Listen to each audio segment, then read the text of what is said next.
ಹೇಗಿದೆ ಈ ಕಡೆ ಬಾ. ಸೂಪರ್. ಹೌದಾ ಎಂತ ತಂದಿದ್ದೆ? ಏಯ್ ಬಿಡಜಿ ಫೋಟೋ ತೆಗೆದ್ಬಿಟ್ಟು ವಾಟ್ಸಪ್ ತೆಗಿ ಚೆನ್ನಾಗಿ ಚೆನ್ನಾಗಿ ಅಪ್ಡೇಟ್ ಆಯ್ತು ಕಡೆ ನೀನು ಹೇಳು ವೈನಾಡ್ ಸೂಚಿಪುರಂ ಇತ್ತು ವ್ಯೂ ನೋಡಪ್ಪ.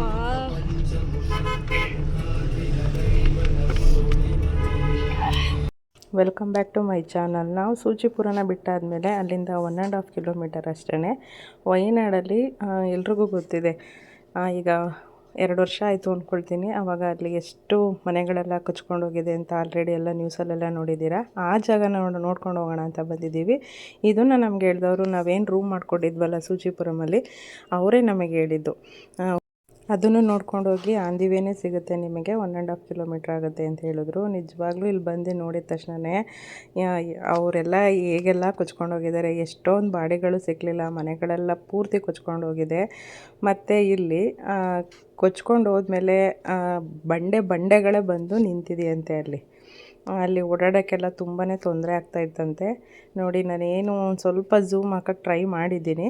ಅದು ನಿಮಗೆ ಕಾಣಿಸ್ತಿದೆಯೋ ಇಲ್ವೋ ನನಗಂತೂ ಗೊತ್ತಿಲ್ಲ. ಬಟ್ ಇಲ್ಲಿ ಏನು ವೈಟಲ್ಲಿ 2 ಬೆಟ್ಟದ ಈ ಮನೆ ಹಿಂದೆಗಡೆ ಬೆಳ್ಳಗೆ ಕಾಣಿಸ್ತಾ ಇದೆಯಲ್ಲ ರೈಟ್ ಸೈಡಲ್ಲಿ, ಅಲ್ಲಿಂದ ಕೊಚ್ಕೊಂಡು ಹೋಗಿರೋದಂತೆ ಇದು. ಎಷ್ಟು ಜನ ಇದನ್ನು ನೋಡೋಕ್ಕೆ ಬಂದಿದ್ರು ಅಂದರೆ ಆಲ್ಮೋಸ್ಟ್ ವಯನಾಡ್ಗೆ ಹೋಗಿರೋರೆಲ್ಲ ಇಲ್ಲಿ ನೋಡ್ಕೊಂಡು ಬರ್ತಾರೆ ಅಂದ್ಕೊಳ್ತೀವಿ. ಯಾಕೆಂದರೆ ಇದು ನೋಡಿ ತಿಳ್ಕೊಬೇಕು ಪಾಪ ಅಲ್ಲಿರೋ ಜನಗಳೆಲ್ಲ ಹೇಗೆ ಕೊಚ್ಕೊಂಡು ಹೋಗಿದ್ದಾರೆ ಮತ್ತು ಯಾವ ಥರ ಪರಿಸ್ಥಿತಿ ಇತ್ತು ಅಂತ ಆಲ್ರೆಡಿ ನ್ಯೂಸಲ್ಲೆಲ್ಲ ನೋಡ್ತಾ ಇರ್ಬೋದು. ನೋಡಿ, ಇದು ಬೆಟ್ಟ ಇದೆಯಲ್ಲ, ಈ ಹಿಂಭಾಗದಿಂದನೂ ಕೊಚ್ಕೊಂಡು ಬಂದಿರೋದಂತೆ. ಅದು ಎಲ್ಲರೂ ನಿದ್ದೆನಲ್ಲಿದ್ದರಂತೆ. ನೋಡಿ ಎಷ್ಟೆಷ್ಟು ದಪ್ಪ ಬಂಡೆಗಳು ಬಂದು ಅಲ್ಲಿ ನಿಂತಿದೆ ಅಂದರೆ ಇನ್ಯಾವ ಮಟ್ಟಕ್ಕೆ ಅದು ಆಗಿರ್ಬೋದು ಅಂತ ಊಹೆನೂ ಮಾಡ್ಕೊಳಕ್ಕಾಗ್ತಾ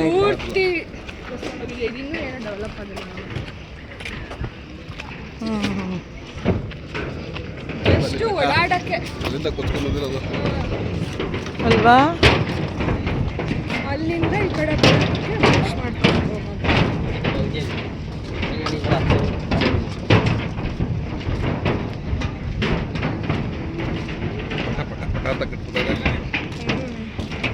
ಎಷ್ಟು ದಿವಸದಲ್ಲಿ ಕಟ್ಟಿದ್ದು? 1 ವಾರದಿಂದಲ್ವಾ? ಯಾವುದು ಸಿಮೆಂಟ್ ಕಾಂಕ್ರೀಟ್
ಇಲ್ಲಿ ಏನಾದರೂ ಒಂದು ಕಟ್ಟಬೇಕು ಅಂದರೆ ಜಾಸ್ತಿ ಬಂಬ್ಗಳಲ್ಲೇ ಕಟ್ತಾರಂತೆ. ನಾವು ಆಲ್ಮೋಸ್ಟು ರೆಸಾರ್ಟ್ಗಳೆಲ್ಲ ನೋಡಿದ್ದಲ್ಲಿ ವಯನಾಡ್ ಕಡೆ ಎಲ್ಲ ಸ್ವಲ್ಪ ಆಲ್ಮೋಸ್ಟು ಬಂಬ್ಗಳಲ್ಲೇ ಕಟ್ತಾರೆ. ಯಾಕಂದರೆ ಖರ್ಚು ಕಡಿಮೆ, ಅದಕ್ಕೆ ವ್ಯಾಲಿಡಿಟಿ ಇಲ್ಲ, ಯಾವಾಗ ಬೇಕಾದ್ರೆ ಅವಾಗ ಕೊಚ್ಕೊಂಡು ಹೋಗ್ಬೋದು.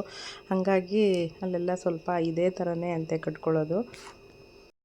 ಯಾರಾದರೂ ವಯನಾಡ್ಗೆ ಹೋದಾಗ ಈ ಜಾಗನ ಮಿಸ್ ಮಾಡ್ದಲೇ ನೋಡ್ಕೊಂಡು ಬನ್ನಿ. ಯಾವ ಮಟ್ಟಕ್ಕಾಗಿದೆ ಅಂದರೆ ಅದಿನ್ನೂ ಕ್ಲಿಯರ್ ಮಾಡ್ತಾನೆ ಇದ್ದಾರೆ, ಇನ್ನೂ ಕೂಡ ಅದು ಮಾಡೋಕ್ಕಾಗಿಲ್ಲ, ಆ ಮಟ್ಟಕ್ಕಾಗಿದೆ. ಇದನ್ನು ನೋಡಿಕೊಂಡು ಅಲ್ಲೇ ಒಂದು ಫೇಮಸ್ಸು ಲಸ್ಸಿ ಅಂತೆ, ವಾಟರ್ ಮಿಲನ್ ಲಸ್ಸಿ. ಇದನ್ನು ಅಲ್ಲೇ ಕುಡ್ಕೊಂಡ್ವಿ. ಫಸ್ಟು ಒಂದು ಲೋಟನ ತೊಗೊಂಡ್ವಿ ನಾವು, ಚೆನ್ನಾಗಿರುತ್ತೋ ಇಲ್ವೋ, ನಾವು ಕುಡಿತೀವೋ ಇಲ್ವೋ ಅಂದ್ಬಿಟ್ಟು ಫಸ್ಟು ಒಂದು ಲೋಟ ತೊಗೊಂಡು ಫಸ್ಟು ಟೇಸ್ಟ್ ಮಾಡಿದ್ವಿ ಎಲ್ಲರೂ. ಪರವಾಗಿಲ್ಲ, ಚೆನ್ನಾಗಿತ್ತು, ಕುಡಿಬೋದು. ಹಾಗಾಗಿ ಎಲ್ಲರೂ ಅದನ್ನೇ ನಾವು ಶೇರ್ ಮಾಡ್ಕೊಂಡು ಕುಡ್ಕೊಂಡ್ವಿ. ಫಸ್ಟು ಟೇಸ್ಟ್ ನೋಡೋಣ ಅಂಥೇಳಿ, ಚೆನ್ನಾಗಿತ್ತು. ಆಮೇಲೆ ಎಲ್ಲರೂ ಒಂದೊಂದು ಗ್ಲಾಸ್ನ ಕುಡ್ಕೊಂಡ್ವಿ. ಅಲ್ಲೆಲ್ಲ ಸ್ವಲ್ಪ ಫೋಟೋಸು ವಿಡಿಯೋಸ್ ಎಲ್ಲ ಮಾಡಿಕೊಂಡು ನಾವಿವಾಗ ಹೊರಟಿದ್ದು ನಂಜನಗೂಡು ಕಡೆ ಹೊರಡ್ತಾ ಇದ್ದೀವಿ.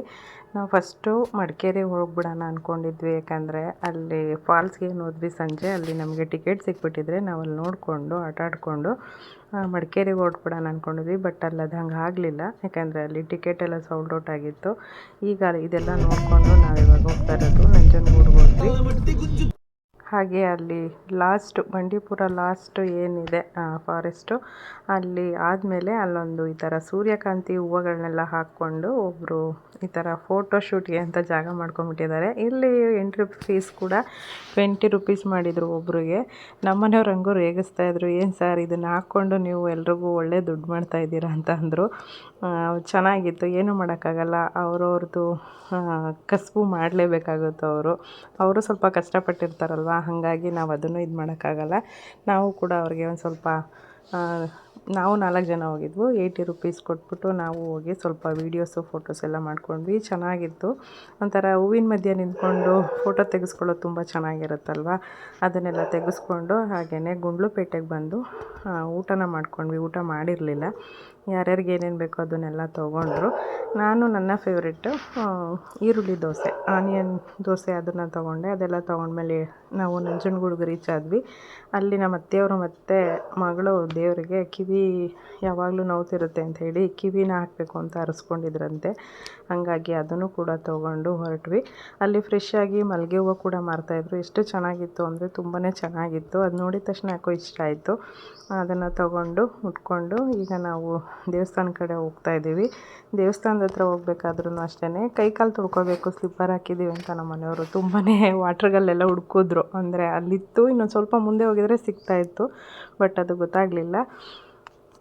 ದೇವಸ್ಥಾನದ ಹತ್ರನೇ ಈ ಥರ ಬಾಗಿಲಲ್ಲಿ ಪೈಪಲ್ಲಿ ನೀರು ಹೋಗಂಗೆ ಮಾಡಿದ್ದಾರೆ. ಅಲ್ಲೇ ಕಾಲನ್ನ ಸ್ವಲ್ಪ ನೆನೆಸ್ಕೊಂಡು ಕೈನ ಸ್ವಲ್ಪ ವಾಶ್ ಮಾಡಿಕೊಂಡು ದೇವಸ್ಥಾನದೊಳಗಡೆ ಹೋಗಿ, ಇಲ್ಲೂ ಅಷ್ಟೇ ನಮಗೆ ಫಾಲ್ಸಲ್ಲಿ ಒಬ್ಬರು ಸಿಕ್ಕಿದ್ರು.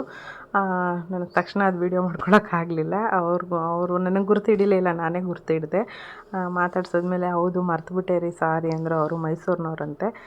ದೇವಸ್ಥಾನದಲ್ಲಿ ಇಲ್ಲೂ ಅಷ್ಟೇ ಜನ ಎಲ್ಲ ಹೋಗ್ತಾಯಿದ್ರು ಬರ್ತಾಯಿದ್ರು, ಜನ ಇದ್ದರು. ಇಲ್ಲೂ ಕೂಡ ದರ್ಶನ ಎಲ್ಲ ಚೆನ್ನಾಗಾಯಿತು.